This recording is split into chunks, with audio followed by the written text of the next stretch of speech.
Hello friends, আপনাদের সকলকে BD food fans এই চ্যানেলটিতে স্বাগতম। আজকে আমরা চিচিঙ্গা গাছে কিভাবে সার প্রয়োগ করতে হয় সেই বিষয়টি নিয়ে আমরা আলোচনা করব। এবং চিচিঙ্গা গাছটি আমরা কিন্তু ঠিক বস্তায় রোপণ করেছি।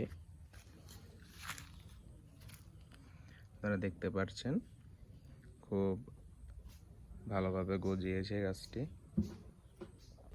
দর্শক, আপনারা দেখতে পাচ্ছেন এখানে বাটিতে আমি কিছু সার নিয়ে নিয়েছি। এখানে রয়েছে ইউরিয়া, টিএসপি ও এমওপি সার।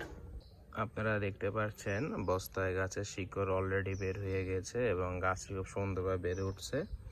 এখন আমরা এখানে সার প্রয়োগ করব। তো সার প্রয়োগ করার একটি সুন্দর একটি নিয়ম আমি আপনাদেরকে দেখাবো।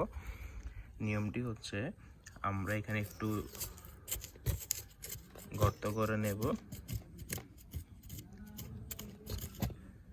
এই গর্ত করে ঠিক অল্প কিছু সার নিয়ে এই জায়গায় এভাবে দিয়ে দিব।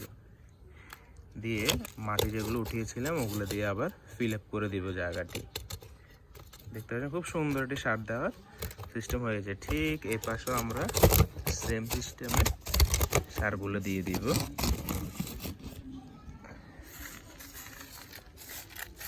বাকি থেকে সার নিয়ে নিলাম। ঠিক সেম প্রক্রিয়ায় সার দিয়ে দিচ্ছি এখানে। এরপরে এ পাশেও সেম অল্প অল্প সার দিবেন। সার বেশি দেওয়ার কোনোই প্রয়োজন নাই। সার বেশি দিলে আপনার গাছের ক্ষতি হইতে পারে। সামান্য সামান্য সার দিবেন,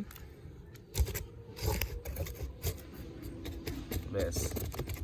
এভাবে সার দিলে আপনার সারটি বৃষ্টির পানিতে নষ্ট হবে না। যেহেতু এখন বর্ষাকাল, আপনি এভাবে সার দিলে আপনার পরিপূর্ণ মাটিতে সারটি পাবে।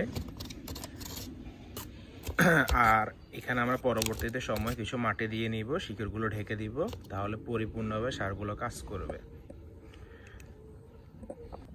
ফ্রেন্ডস, আপনাদের যদি এই ভিডিওটি ভালো লেগে থাকে তাহলে অবশ্যই লাইক, কমেন্ট করবেন এবং সাবস্ক্রাইব করে চ্যানেলটির পাশে থাকবেন। ধন্যবাদ।